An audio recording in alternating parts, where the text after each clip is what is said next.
all, good morning everybody, and today we are going to discuss math of standard 9th irrational number. And in previous classes, as we discussed in previous classes, our last topic is irrational number, and at that classes I am defined the definitions of irrational number. But from now we are going to start irrational number. irrational number से अभी हम लोग शुरू करेंगे और पूरे के पूरे चैप्टर को अभी हम लोग इस वीडियो में कंप्लीट करेंगे. तो यहाँ पे irrational नंबर को हम लोग डिफाइन पहले भी कर चुके हैं, लेकिन यहाँ भी हम लोग डेफिनेशंस के साथ शुरू करेंगे irrational नंबर. तो क्या बोलते हैं? A number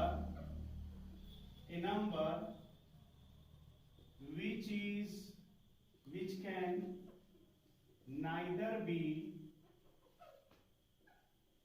terminating decimal nor as a repeating decimal is called irrational number है ना. यहाँ पे हम लोग डिस्कस करेंगे कि इरेशनल नंबर को अभी बहुत हम लोग नहीं डिस्कस करेंगे, क्योंकि प्रीवियस वीडियोज में हम लोग इसको क्लियर किए हैं.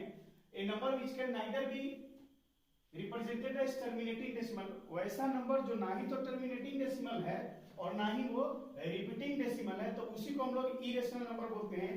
जिसके बारे में बताए थे एग्जांपल के तौर पे, क्या 0.1011011110 ऐसे करके बताए थे, या फिर 0.211211121111 ऐसे करके बताए थे, या फिर दूसरा जो हम लोग देखते हैं कोई भी रूट वाला नंबर, √2 हो, √3 हो, √5 हो, √7 हो, ये सब जो है वो इरेशनल नंबर है. तीसरा हम लोग ये डिस्कस किए थे कि √2, √3, √4 ऐसे कर करके जो नंबर है वो इरेशनल नंबर है. चौथा हम लोग देखे थे कि पाई का भी वैल्यू, पाई जो है वो भी क्या है, इरेशनल नंबर है. तो इतने सारे चीजों के बारे में हम लोग कल के वीडियो में यानी लास्ट वीडियो में हम लोग पढ़ लिए थे.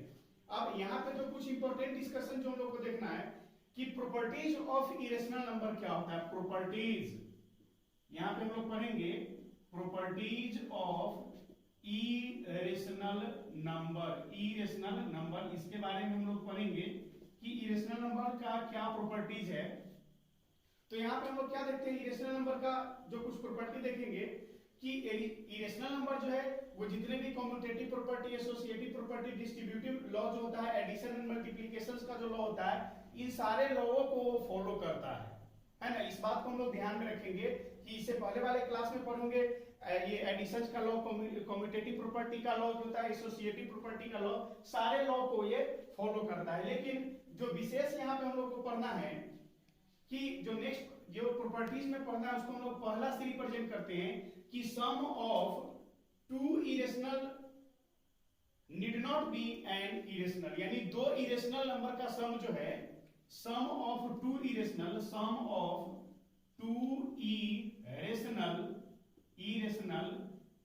Need not be irrational. समझेंगे यहाँ पे कि कोई भी दो इरेशनल नंबर का सम जो होगा, कोई जरूरत नहीं कि वो इरेशनल नंबर हो. जैसे यहाँ पे हम मान लेते हैं कि 4 + √3 ये एक नंबर लिए और दूसरा हम लोग ले रहे हैं 4 - √3. तो क्या देख रहे हैं कि ये भी इरेशनल नंबर है और ये भी इरेशनल नंबर है. जब इस दोनों को जोड़ेंगे तो कोई जरूरत नहीं है कि दोनों इरेशनल नंबर हो. जैसे यहाँ पे 4 + √3 आप +4 - √3 लिखेंगे तो √3 से √3 चला जाएगा, 4 क्या हो गया, 8 आ गया. तो ये जो है वो रेशनल नंबर है. तो क्या देखें कि कोई जरूरत नहीं कि दो इरेशनल नंबर का सम जो है वो इरेशनल हो. ठीक उसी तरीके से यहाँ पे डिफरेंस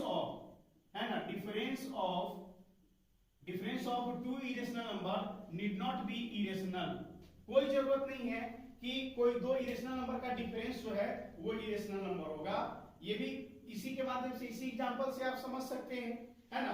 फिर देखते हैं यहाँ पे कि तीसरा जो हम लोग देखते हैं प्रोडक्ट के केस में देखते हैं, the product of two irrational number need not be irrational. कोई दो इरेशनल नंबर का प्रोडक्ट जो है वो जरूरत नहीं है कि कि वो इरेशनल ही हो। जैसे यहाँ पे एग्जांपल के तौर पे देखेंगे कि √3 जो है वो इरेशनल नंबर है, और जब इसी को √3 से मल्टीप्लाई करेंगे तो यहाँ पे क्या देख रहे हैं कि √3 भी इरेशनल है और ये √3 भी इरेशनल है।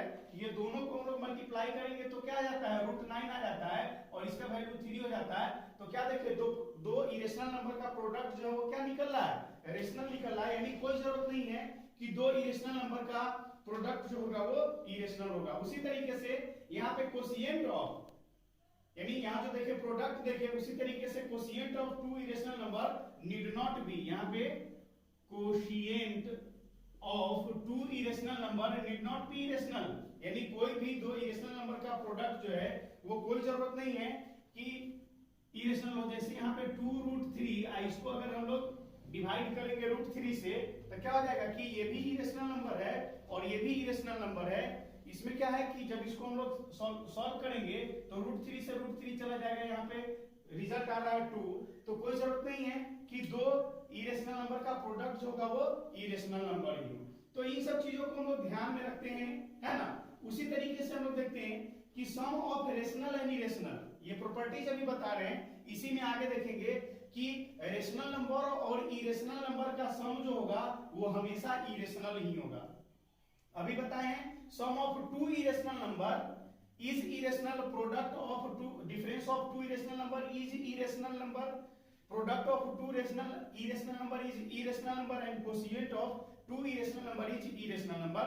यहाँ पे हम लोग इरेशनल के केस में देखे थे, लेकिन इसी में कल फिर हम लोग देखते हैं कि sum of rational number and irrational number, यानी एक रेशनल नंबर लेंगे और दूसरा इरेशनल नंबर लेंगे, है ना। यहाँ पे प्रॉपर्टीज में इसको हम मिटा दे रहे हैं, ठीक है ना। और फिर इसको हम लोग लिखेंगे, ये रेशनल और इरेशनल के केस में लिखेंगे, है ना।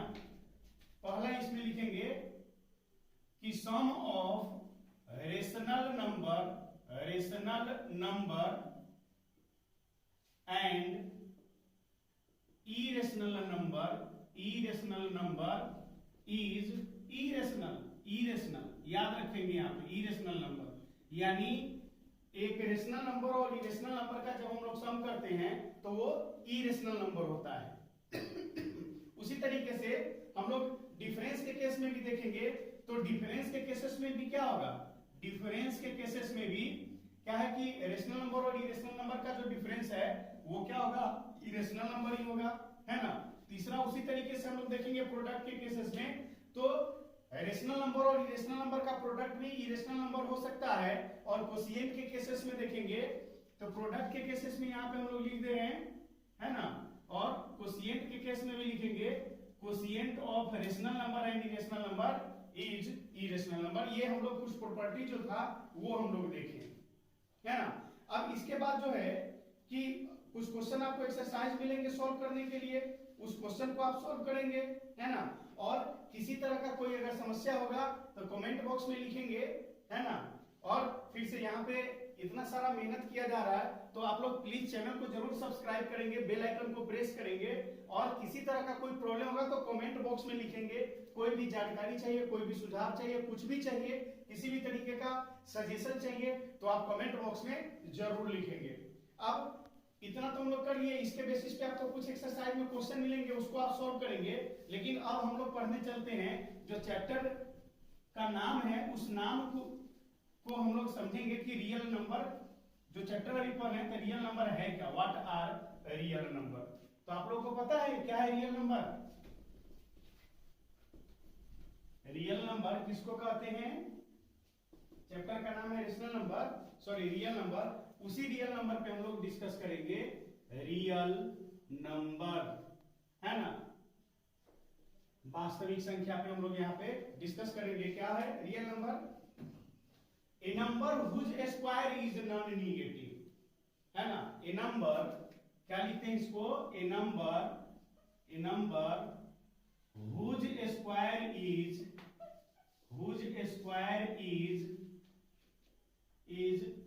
Non negative is called real number. इसी को हम लोग क्या बोलते हैं, रियल नंबर कहते हैं। यानी कोई भी नंबर लेते हैं जिसका स्क्वायर करने पे उसका जो रिजल्ट होगा वो नॉन नेगेटिव नंबर आएगा, कोई माइनस वाला नंबर नहीं आएगा, तो उसी को हम लोग रियल नंबर बोलते हैं। ठीक है, तो इस तरीके से हम लोग देखें, यानी कहने का मतलब क्या है कि जितने भी रेशनल नंबर और इरेशनल नंबर हैं, है ना, ये सारे के सारे क्या बनाते हैं, रियल नंबर बनाते हैं। मतलब मतलब चैप्टर जब शुरू किए थे तो उसी समय हम बता दिए थे कि rational number plus irrational number ये दोनों मिलकर के हमारा क्या बनाता है, रियल नंबर का फॉर्मेशन करता है। इस चीज को आप देखेंगे, गौर करेंगे, समझेंगे, ध्यान देंगे, है ना। उसके बाद देखते हैं कि जितने भी रियल नंबर है, कहने का क्या मतलब है कि जितने भी रेशनल और इरेशनल नंबर है दोनों जो है वो रियल नंबर है। यानी इससे एक और कंक्लूजन निकल रहा है कि रियल नंबर या तो रेशनल नंबर होगा या फिर रियल नंबर इरेशनल नंबर भी हो सकता है। तो इस तरीके से हम लोग देखते हैं रियल नंबर के बारे में। और भी कुछ बातें ध्यान में रखना है, वो क्या है कि if it is an integer और इट हैज ए टर्मिनेटिंग और repeating decimal representation then it is a rational. यानी कहने का मतलब क्या पता है यहाँ पे कि कोई if it is an integer, कोई एक इंटीजर हो या फिर टर्मिनेटिंग नंबर हो या फिर रिपीटिंग डेसिमल नंबर हो, ये अगर इस तरीके का है तो वो रेशनल नंबर कहलाता है। इस तरीके से कुछ इसके प्रॉपर्टीज हैं जो आप बुक के माध्यम से आप देखेंगे, है ना, समझेंगे। यहाँ पे भी एडिशन का प्रॉपर्टी होगा, क्लोजर प्रॉपर्टी होगा, एसोसिएटिव लॉ होगा, डिस्ट्रीब्यूटिव लॉ होगा, ये सारे के सारे इसमें होंगे, है ना। मल्टीप्लिकेशंस की प्रॉपर्टीज होगी, तरह तरह का इसमें होगा। लेकिन अब हम लोग जो पढ़ने के लिए चलेंगे ये इसको आप सॉल्व करेंगे। लेकिन अब यहाँ पे जैसे हम लोग इंटीजर्स का या फिर रेशनल नंबर, इरेशनल नंबर, ये रेशनल नंबर का हम लोग नंबर लाइन रिप्रेजेंटेशन किए थे, वैसे ही इरेशनल नंबर का हम लोग कैसे रिप्रेजेंटेशन करेंगे नंबर लाइन पे, है ना। तो इस चीज को हम लोग देखेंगे, लिखेंगे number line representation of rational, ये irrational number, number line representation of real number, rational number, है ना। इसका हम लोग कैसे रिप्रेजेंटेशन करेंगे, इरेशनल नंबर, है ना, इरेशनल नंबर कैसे, यानी इरेशनल नंबर का हम लोग कैसे नंबर लाइन पे रिप्रेजेंटेशन करेंगे। तो ये बहुत ही आसान तरीका है, बहुत ज्योमेट्रिकली इसको हम लोग रिप्रेजेंट करते हैं। और कैसे रिप्रेजेंट करेंगे तो देखेंगे यहाँ पे क्या है कि कोई एक, जैसे हम लोग लाइन खींचे, अब यहीं पे एक लाइन खींच देते हैं, है ना। इसमें किसी को हम लोग सेंटर बना करके उसको ओ से रिप्रेजेंट कर देंगे, है ना। अब जैसे मान लेते हैं कि अगर रूट रिप्रेजेंट, यहाँ पे क्वेश्चन यहाँ पे लिख दे रहे हैं, रिप्रेजेंट √2 √3 √5 इस तरीके का ऑन नंबर लाइन लिखेंगे। तो कैसे इसको हम लोग रिप्रेजेंट करेंगे, इस चीज को हम लोग ध्यान में रखेंगे, ठीक है ना। फ्रेश एक बना दे रहे हैं, एक बता देंगे, उसी पे आप बनाने में आगे जो है वो सक्षम हो जाएंगे, है ना। एक लाइन सबसे पहले हम लोग खींचेंगे, कैसे बनाते हैं स्टेप को समझिएगा गौर से, स्टेप को आपको समझना है। जब स्टेप आप समझ लेंगे तो आपको बनाने में बड़ी सहूलियत होगी। एक लाइन खींच लीजिए, हम सिर्फ बोले हैं लाइन खींचने के लिए, कोई डायमेंशन नहीं दिए। इस लाइन में क्या करना है कि अगर √2 को रिप्रेजेंट करना हो तो हम बता दे रहे हैं कि √2 को कैसे रिप्रेजेंट करेंगे। तो एक लाइन खींच देंगे, उसमें कहीं भी सेंटर रिप्रेजेंट करके उसको ओ से रिप्रेजेंट कर देंगे, नाम दे देंगे उसका ओ। अब क्या है कि हम लोग √2 को रिप्रेजेंट करने के लिए चल रहे हैं, तो यहाँ पे क्या करेंगे कि इस O से 1 यूनिट, अब ये 1 यूनिट कुछ भी हो सकता है, 1 सेंटीमीटर भी हो सकता है, 1 इंच भी हो सकता है। तो 1 यूनिट एक यहाँ पे ज्योमेट्रिकली हम लोग लाइन ये लेकर के, लाइन सेगमेंट लेकर के यहाँ पे हम लोग काट देंगे। जैसे मान लीजिए कि मेरा 1 यूनिट यहाँ पे आया, इसको A से रिप्रेजेंट कर दिए, ठीक है, ये 1 यूनिट हो गया। यानी क्या किए कि लाइन खींचे, लाइन पे कहीं भी सेंटर रिप्रेजेंट कर दिया, उस सेंटर से 1 यूनिट हम लोग एक पॉइंट लिए जिसको A से रिप्रेजेंट किए, है ना। अब नेक्स्ट स्टेप में क्या करना है कि ये तो 1 यूनिट लिए ही है, इस A पे परपेंडिकुलर 1 यूनिट हम लोग डालेंगे। यानी यहाँ पे हम लोग परपेंडिकुलर डाले 1 यूनिट, इसका नाम दे दिए यहाँ पे B। ये भी 1 यूनिट लिए हैं, ये भी 1 यूनिट ही है और ये भी था 1 यूनिट ही है ना। इसको नाम दे दिए बी, यानी OA भी 1 यूनिट और इस पे OA पे परपेंडिकुलर लिए क्या ए बी, ये भी 1 यूनिट लिए। अब क्या करेंगे, यहाँ पे O से B को हम लोग मिला दिए और O से B को मिलाने के बाद क्या हुआ, वो भी हमारा रेडियस बन रहा है। इस रेडियस कंपास से क्या करेंगे कि इसको आर्क, ये इस रेडियस से एक आर्क हम लोग खींचेंगे किस पे, इस लाइन MN पे। लाइन का नाम दे दे रहे हैं यहाँ पे MN। अब यहाँ पे क्या करेंगे, कंपास लेकर के जब इसको ऐसे खींचेंगे तो क्या होगा, एक आर्क बनेगा इस तरीके का, और ये आर्क जो बनेगा ये क्या आ जाएगा, यही हो जाएगा आपका √2 हो जाएगा, √2 हो जाएगा। ठीक है ना। अब कैसे होगा, कैसे ये √2 आया, इसको हम प्रूव करके बता देते हैं यहाँ पे। ठीक है ना, थोड़ा सा यहाँ पे इसको फोकस कीजिएगा कैसे आ रहा है। अब जैसे देखते हैं कि ट्रायंगल यहाँ पे बन रहा है OAB, ये ट्रायंगल बन रहा है और ये कैसा ट्रायंगल बन रहा है, राइट एंगल ट्रायंगल बन रहा है। तो राइट एंगल ट्रायंगल का प्रॉपर्टी क्या होता है, हाइपोटेनस का स्क्वायर इक्वल टू परपेंडिकुलर का स्क्वायर प्लस बेस का स्क्वायर। यानी राइट एंगल ट्रायंगल में क्या लिखेंगे, OB का स्क्वायर इक्वल टू OA का स्क्वायर प्लस AB का स्क्वायर, क्योंकि हम लोग पढ़े पाइथागोरस थ्योरम, हाइपोटेनस का स्क्वायर इक्वल टू होता है परपेंडिकुलर का स्क्वायर प्लस बेस का स्क्वायर, हम लोग ऐसे लिखते हैं। तो देखेंगे कि हमको OB निकालना है, OB का स्क्वायर, तो OA हम लोग कितना लिए हैं, 1 यूनिट लिए हैं, यानी 1 का स्क्वायर ले लेंगे, प्लस AB कितना लिए हैं, 1 यूनिट लिए हैं, तो 1 का स्क्वायर हो जाएगा, यानी OB का स्क्वायर क्या हो गया, 1 का स्क्वायर 1 प्लस ये 1 का स्क्वायर 1, यानी OB इक्वल टू क्या हो जाएगा, 1 + 1 2, इस पर से स्क्वायर हटाएंगे तो यहाँ क्या आ जाएगा, रूट आ जाएगा, यानी OB का वैल्यू हमारा √2 निकल गया। और यही इसी रेडियस से आर्क खींचे ना, तो क्या हुआ, यहाँ O ये जो रीजन आ रहा है जिसको हम लोग BA बोलते हैं, तो OB जो है वो क्या √2 का वैल्यू आ गया कि नहीं, है ना। तो ये √2 का रिप्रेजेंटेशन, अब √3 को कैसे रिप्रेजेंट करेंगे, तो कुछ नहीं, ये जो है ये आपका √2 आ गया, √2 आया हुआ है।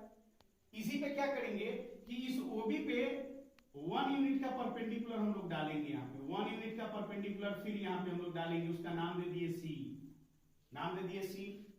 ठीक है ना। अब क्या करेंगे यहाँ से, है ना, इसको हम लोग ज्वाइन कर दिए O से C को, और जब ज्वाइन कर दिए तो ये रेडियस हो गया, इस रेडियस से फिर हम लोग आर्क खींचेंगे, और आर्क खींचेंगे तो इस तरीके का आएगा गोल घूम करके, ये जो आया ये क्या आया, ये √3 हो गया, क्योंकि OC यहाँ पे √3 है। अब √3 कैसे आया, तो यहाँ पे हम बता दे रहे हैं OC √3 कैसे आया। यहाँ पे ये राइट एंगल ट्रायंगल है, OBC राइट एंगल ट्रायंगल है, तो फिर क्या होगा, यहाँ OC का स्क्वायर लिखेंगे, OC का स्क्वायर इक्वल टू OB का स्क्वायर प्लस BC का स्क्वायर लिखेंगे यहाँ पाइथागोरस थ्योरम से। तो OC का स्क्वायर इक्वल टू क्या, OB जो है वो √2 का स्क्वायर करेंगे यहाँ पे, प्लस BC कितना है 1 का स्क्वायर, यानी OC का स्क्वायर इक्वल टू √2 का स्क्वायर 2 प्लस 1 का स्क्वायर 1, यानी OC इक्वल टू क्या हो जाएगा, √3। ये आया, OC का वैल्यू आ गया √3।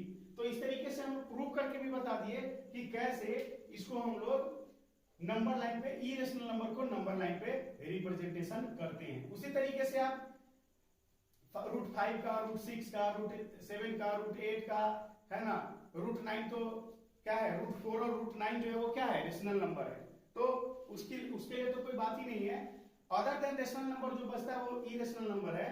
तो √9 को हम लोग कैसे करेंगे, सॉरी 9 तो रेशनल नंबर है, √10 को कैसे करेंगे, √11 को कैसे करेंगे रिप्रेजेंट, वैसे ही करते हैं। अब देखेंगे यहाँ पे एक चीज और, एक मतलब पॉइंट के तौर पे याद रखिएगा कि अगर √4 से नीचे वाला, जैसे √2 और √3 को रिप्रेजेंट करना है तो इस तरीके से करेंगे।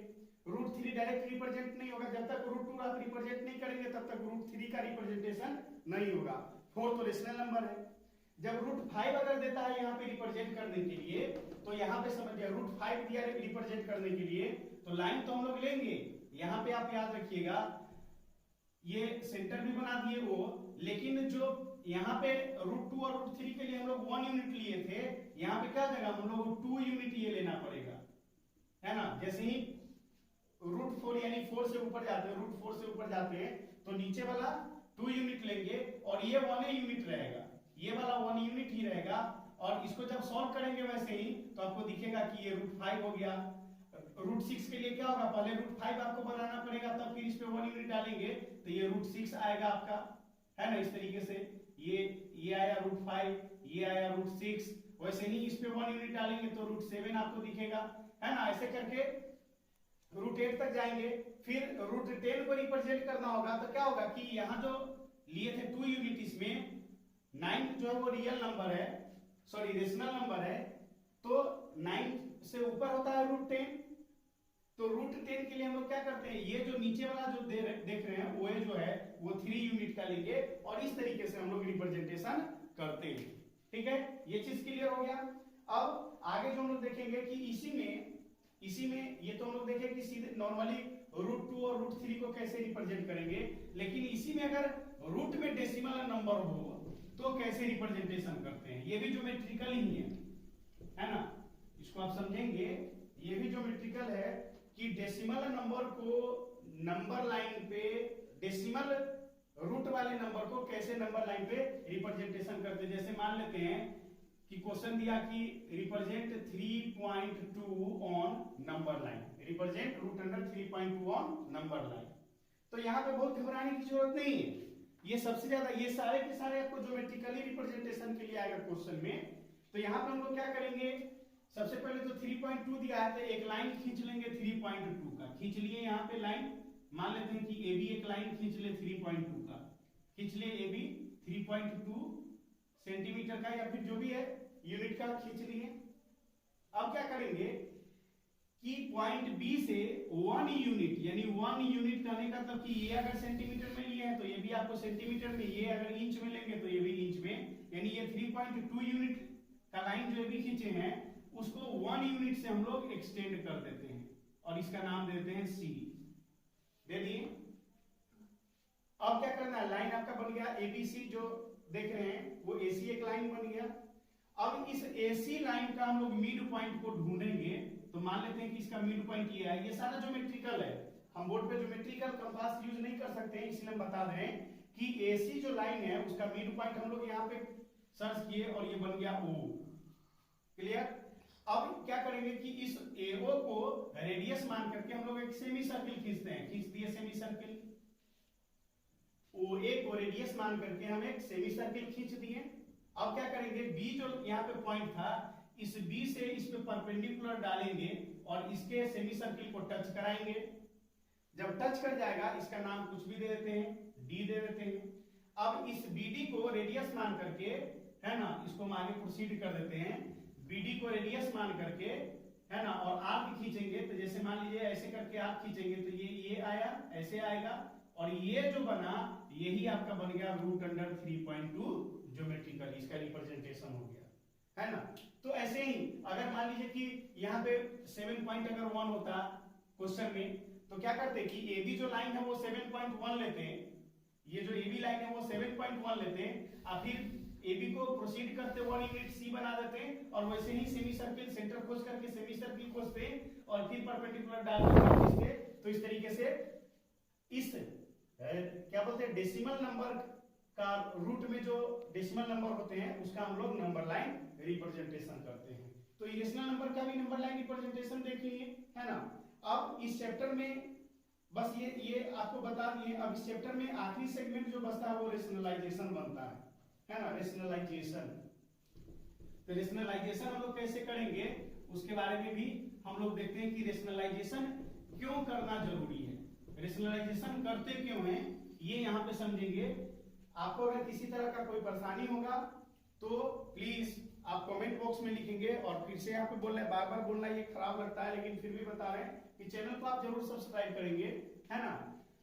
रेशनलाइजेशन अभी पढ़ेंगे, रेशनलाइजेशन, है ना, क्यों करते हैं, है ना। तो सबसे पहले यहाँ पे समझ लीजिए डेफिनेशन के तौर पे क्या है कि मान लेते हैं, सपोज करते हैं कि हमको कोई नंबर दिया है जिसका डिनोमिनेटर इरेशनल नंबर है, डिनोमिनेटर इरेशनल। जैसे एज फॉर एग्जांपल कोई नंबर ले रहे हैं 1/√7, है ना, ये नंबर है लेकिन इस नंबर का जो डिनोमिनेटर है वो इरेशनल नंबर है। जैसे यहाँ देखिए ये इंटीजर है, रेशनल नंबर है, और ये जो है वो इरेशनल नंबर है। तो इरेशनल नंबर यहाँ पे देख रहे हैं, डिनोमिनेटर इसका इरेशनल नंबर है। तो यहाँ पे क्या देखते हैं कि इस इरेशनल नंबर को हम लोग रेशनल नंबर में, क्योंकि ये कंडीशन होता है कि डिनोमिनेटर में इरेशनल नंबर कभी नहीं रहना चाहिए, रेशनलाइजेशन इसलिए करते हैं कि कोई भी नंबर का डिनोमिनेटर अगर इरेशनल नंबर है तो उसमें इरेशनल नंबर नहीं होना चाहिए, उस इरेशनल नंबर को हम लोग रेशनल नंबर में कन्वर्ट कर देते हैं। इसी को हम लोग, इस प्रोसेस को रेशनलाइजेशन बोलते हैं। तो यहाँ पे हम लोग कैसे कन्वर्ट करेंगे, तो कन्वर्ट कैसे करते हैं कि जो नंबर दिया हुआ है उस नंबर के अकॉर्डिंग हम लोग सुइटेबल इरेशनल नंबर से ही इसको हम लोग मल्टीप्लाई करते हैं न्यूमरेटर और डिनोमिनेटर का। जैसे आप देखेंगे कि 1/√7 है, तो इसको कैसे रेशनलाइज करेंगे, तो इसके लिए सुइटेबल नंबर जो वो क्या करेंगे, यहाँ पे इसके न्यूमरेटर को भी √7 से या डिनोमिनेटर को भी √7 से मल्टीप्लाई कर देंगे तो क्या हो जाएगा, √7 को 1 से करेंगे तो क्या हो जाएगा, √7 हो जाएगा, और √7 इंटू √7 क्या हो जाएगा, √49। इसी को सॉल्व करेंगे तो हो जाएगा √7/7, ये हो गया। अब देखिए यहाँ पे डिनोमिनेटर क्या हुआ, यहाँ पे इरेशनल नंबर था, रेशनल नंबर हो गया, और जैसे ही हो गया मतलब यहाँ पे रेशनलाइजेशन का प्रोसेस हो गया, है ना, ये चीज हो गया। उसी तरीके से आपको तरह तरह का यहाँ पे एग्जांपल्स के तौर पे आपको देगा। जैसे मान लेते हैं दूसरा एक एग्जांपल ये था, दूसरा एग्जांपल लेते हैं 1/√3 + √2। मान लेते हैं कि ये खुद से हम एक नंबर ले लिए हैं कि 1/√3 + √2 या फिर 3 + √2 को ही लिखते हैं।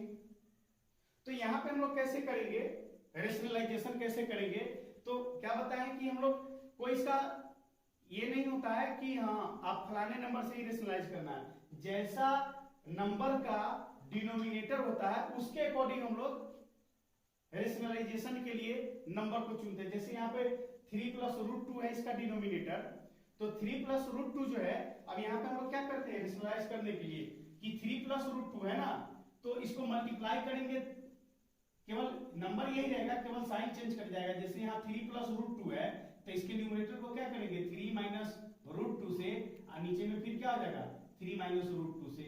याद रखेंगे कि रेशनलाइज जब करते हैं तो सेम नंबर से न्यूमरेटर और डिनोमिनेटर को हम लोग मल्टीप्लाई करते हैं। क्यों करते हैं ये भी चीज जानिए, क्योंकि सेम नंबर से किसी फ्रैक्शन को मल्टीप्लाई कीजिएगा या डिवाइड कीजिएगा तो उसके वैल्यू में किसी तरह का कोई परिवर्तन नहीं होता, इसीलिए हम लोग सेम नंबर से मल्टीप्लाई कर लेंगे, है ना।